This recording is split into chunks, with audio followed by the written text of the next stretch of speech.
And now for more, we welcome to studio international affairs analyst Dan Perry, author of the newsletter Ask Questions Later, and the former Europe and Middle East editor at the Associated Press, and security analyst Jonathan Regev. Gentlemen, thank you both so much for being here. So Donald Trump is chairing this large meeting at the White House, Dan, taking the reins essentially, coming up with the Trump administration's plan for the day after. What does it look like? Gaza without Hamas. Who will be in charge? Tell us more. That's a $64,000 question. I've always, throughout this war, I've been saying that the only other brand that exists on a Palestinian side is the Palestinian Authority, that has some legitimacy that comes from the agreements and from international recognition and so forth. The government has chosen to demonize the PA and even sends its spokespersons to studios claiming that the PA is as bad or worse than Hamas. That's ridiculous. And if it isn't the PA, with its hand held by the Arab countries and by the West and maybe by Israel, then it could be some version of Israeli military administration. I don't think Israel wants that or can afford that, because then you're providing services to 2-point-something million people. The American fantasy that the U.S. is going to run it strikes me as rather preposterous and will be very unpopular, not just in America at large, but also within MAGA that's split on this issue. The likely scenario is some consortium of Arab states, which would in turn demand the PA. So basically, Israel has to get out of its own way and understand it will be something probably branded PA with a lot of other external assistance. Your thoughts on exactly that? Which nations are likely to help out here in the plan for the day after? And your take on the Palestinian Authority as a main player? For the Palestinian Authority is a main player, and I think the international community accepts that. We can judge that, and we will probably be even. We could better judge that next month when so many nations as it seems, will recognize a Palestinian state at the UN General Assembly. And we're not speaking of nations who are anti-Israel in essence. We're speaking of the United Kingdom, France, Canada, Australia, countries that are pro-Israel, that are Israeli allies. All of them will recognize a Palestinian state run by currently the Palestinian Authority. Therefore, according to the international community, it is most probably the Palestinian Authority which will have to run things in Gaza. That is not the case for the Israeli government, clearly not the current Israeli government. And the point set out by the government as one of the points to end the Gaza war is that Gaza will not be run either by Hamas or the Palestinian Authority, but some Arab countries. Who are those Arab countries? Did any Arab country step up and say, yes, we will run Gaza? The answer, of course, is no.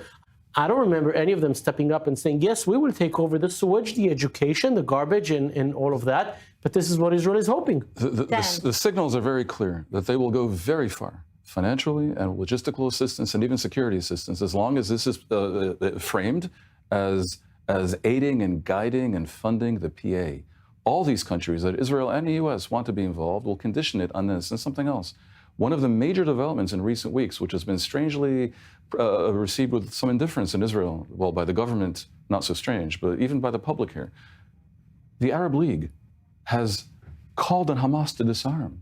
This is massive. That includes Qatar, Hamas's patron, in a way. All that's conditioned on the PA returning instead of Hamas. All these countries that Jonathan is talking about that are Israeli, the friends of Israel, but want to recognize a Palestinian state to compel a paradigm shift here, all of them say that at the same time, Hamas must disarm. And the PA come in. No one in the world outside of the Likud and the Netanyahu government is talking about an alternative. And so can you just imagine if the war goes on and if hostages are sacrificed and soldiers die and more Palestinians die by the thousands, in order to prevent the PA from coming? It would be madness. There's something else. The meeting in Washington, they're predicting that the war will be over by 2026. Give me a break. The war cannot continue until September 6th if the U.S. doesn't want it to. So they can compel this, basically. And very briefly, this meeting underway in the White House as we speak, what does that all mean for the hostage deal, that partial deal that is still on the table? Israel sticking to its guns. It wants a comprehensive deal. In the meantime, the plans for the day after are being discussed as we speak in the White House. Well, Netanyahu changes his tune every day on whether he wants a partial deal, which, by the way, has become almost an internet meme. That Netanyahu insists on not receiving all of them at once. Or, Tuesday he wants that, on Thursday he wants a full deal. Whatever he wants, he's been refusing a series of Hamas offers because they don't give him what he reasonably wants, which is a commitment that Hamas should leave. Now, there are many scenarios that might compel Hamas to leave, including perhaps if the war ends and reconstruction aid to Gaza is made conditional on Hamas leaving and disarming. There are many ways to do this. Currently, and this may be a bluff, Netanyahu's alternative that he presents is to go in there and make them leave by force. But the concern is that, if we learn from history, that is more likely to lead to a prolonged insurrection of many weeks and many months and perhaps many years in Gaza. And so, not surprisingly, some of his less intelligent colleagues in the government are talking about building humanitarian cities, building them, and then dealing with them for years going forward. None of this is likely because the U.S.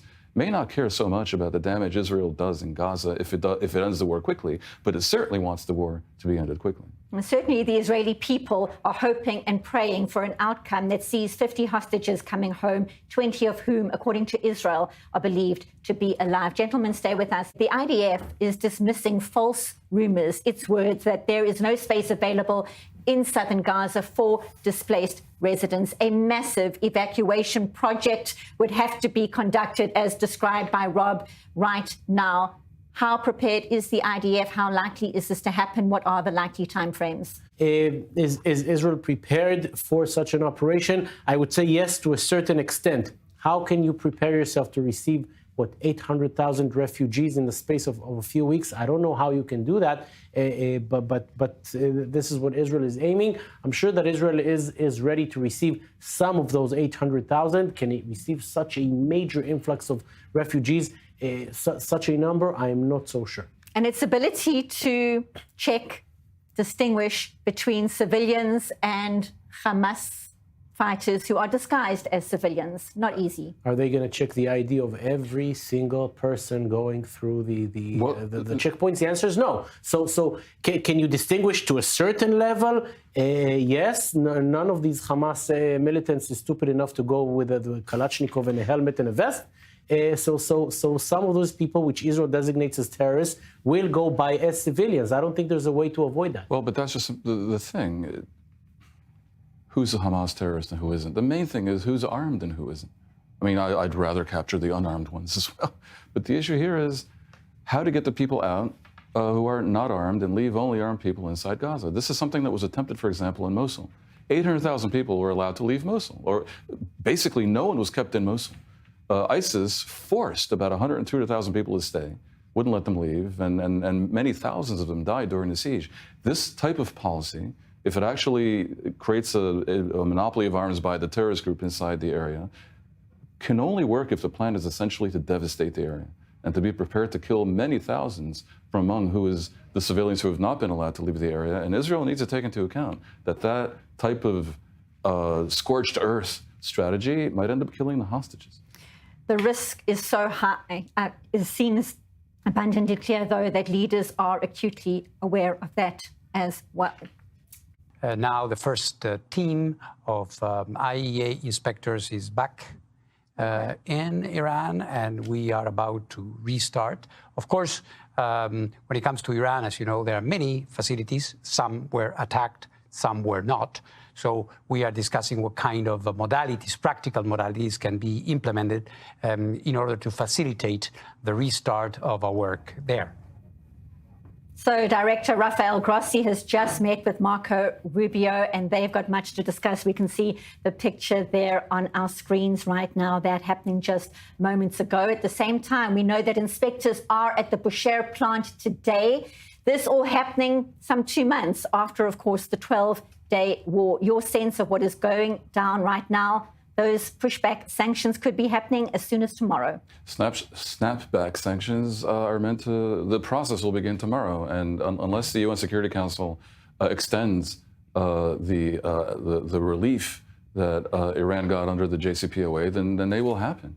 And the Security Council will not do this because I presume the Americans will veto any such motion. And so Iran is going to be hit very hard.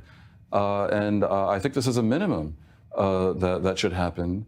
In the wake of the war, what I would have wanted to see, I think what all of us would have wanted to see in the wake of the war, is an absolute American ultimatum backed by the rest of the Western powers for Iran to declare an end to its nuclear program and for the cherry on top, its missile program as well. And I'd add something else, to declare an end to its support for proxy militias in the region. They were on their back foot. They were exposed to have no air defenses. They clearly had been thrashed in war, no matter what their propaganda since then has begun to say.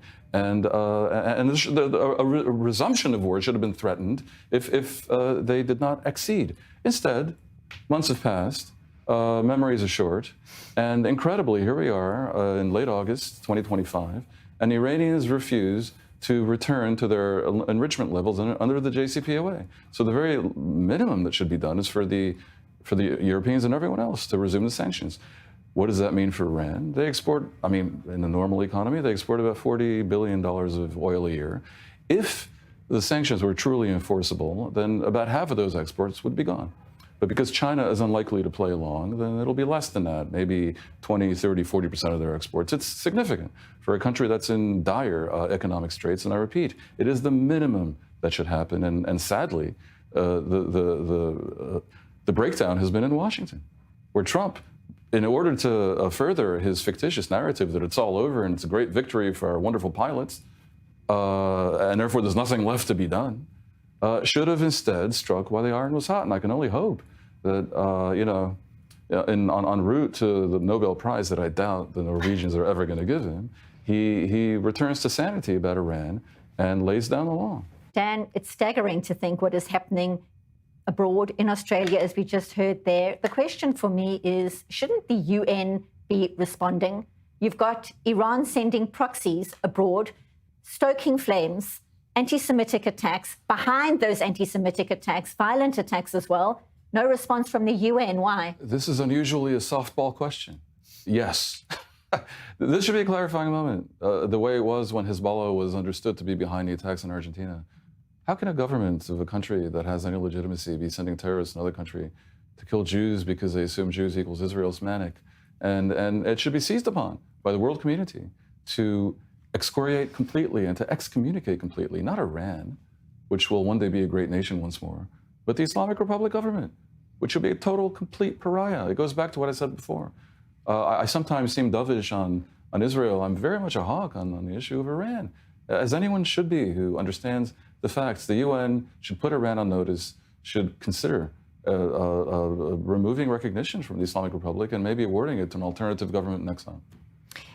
It begs the question how many attacks Iran is igniting in other parts of the world, what it's doing online right now. Of course. Your thoughts on exactly that? We're so concerned about protest action, attacks, people being told to get out of restaurants in parts of Europe, what's going on in Canada, in the UK. I am sure that intelligence organizations all over the world are looking at places where there might be local, not just local cells, but local public opinion that might be somehow welcoming a friendly environment to anti-Semitic activity, basically. And that would include Canada, very much, where anti-Israel sentiment is absolutely at a boil. Certain parts, campuses in the US, for sure Britain, and I mean, it's sometimes less spoken of, but your very own South Africa as well, I think, may not be immune to such things, and there still are Jews there. I think security for Jewish communities all over the world needs to be absolutely at a high, as well as for Israeli representations, and I'm sure it is. How does the issue or the call for Palestinian recognition right now by some of those very countries that you've mentioned play into what is unfolding right now on the ground, very briefly? Well, I mean, it appears as if the recognition of Palestine would be a very big mistake. First of all, the conditions for recognizing a state were set out in 1933 in Montevideo, and they include not just a territory, but a government that controls that territory.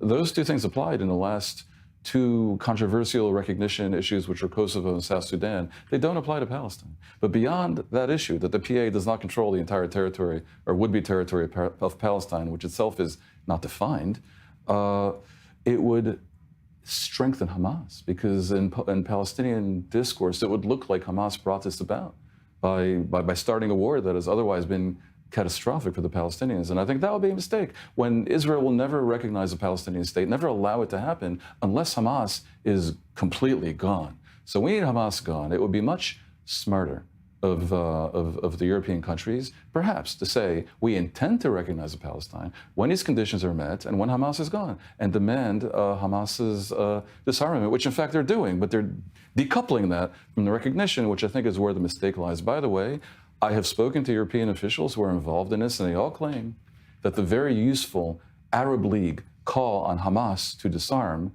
is linked, that the Arabs have asked the Europeans to throw a bone to the Palestinians in this fashion, and in return, they, the Arabs, will call on Hamas to disarm. I can see the logic of that, but it is very much overwhelmed by the turbo boost that Hamas, I think, would receive if the recognition happens while they are still standing. So I would change the timeline there because the elements are misarranged. But at the end of the day, if they were arranged correctly, the idea of an independent Palestine demilitarized is not just okay for Israel, it's essential for Israel because otherwise it's a binational state that's either not democratic or not Jewish.